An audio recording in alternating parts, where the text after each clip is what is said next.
નમસ્કાર વિદ્યાર્થી મિત્રો.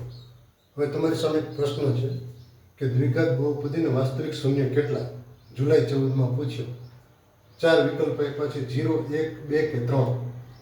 ગણતરી કરી અને જવાબ લાવો. બરાબર છે? વિડીયો પોઝ કરી અને ટ્રાય કરો તમે, પછી મારા આન્સર સાથે મેળવી જો. પહેલાં તો આપણે થોડીક વાર મહેનત કરવાની મધ્યમ પદના બે ભાગ પાડવા માટે. માની લો કે ટ્રાય કરે છતાંય ભાગ નથી પડતા, મધ્યમ પદના બે ભાગ આપણને નથી મળતા, તો આપણે એક સૂત્ર છે જેને કહેવાય વિવેચકનું સૂત્ર.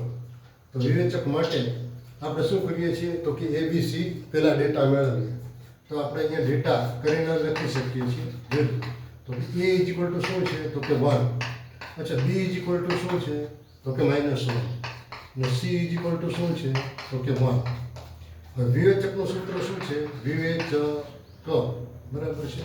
વિવેચક માટે શું લખી શકાય તો કે D is equal to B² - 4AC.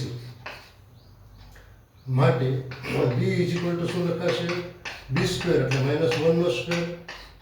4A. એ બરાબર શું છે? 1. C બરાબર શું છે? 1. રેડી? તો જોજો, માટે D ઇઝ ઇક્વલ ટુ શું થઈ જાય તો કે છે 1 - 4. માટે D ઇઝ ઇક્વલ ટુ -3.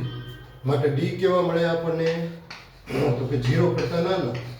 0 કરતાં નાના. હવે જો આપણે બીજના સ્વરૂપમાં વિવેચકના આધારે 3 કન્ડિશન છે કે અગર વિવેચક 0 કરતાં નાનો છે, એની ઋણ છે, તો તેને વાસ્તવિક શૂન્ય નથી. માટે શું કે છે કે વાસ્તવિક શૂન્ય નથી. આપેલ દ્વિઘાત બહુપદીને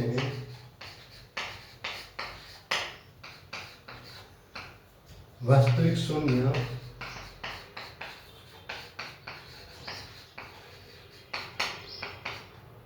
નથી. માટે આન્સર 0 આવશે. બરાબર?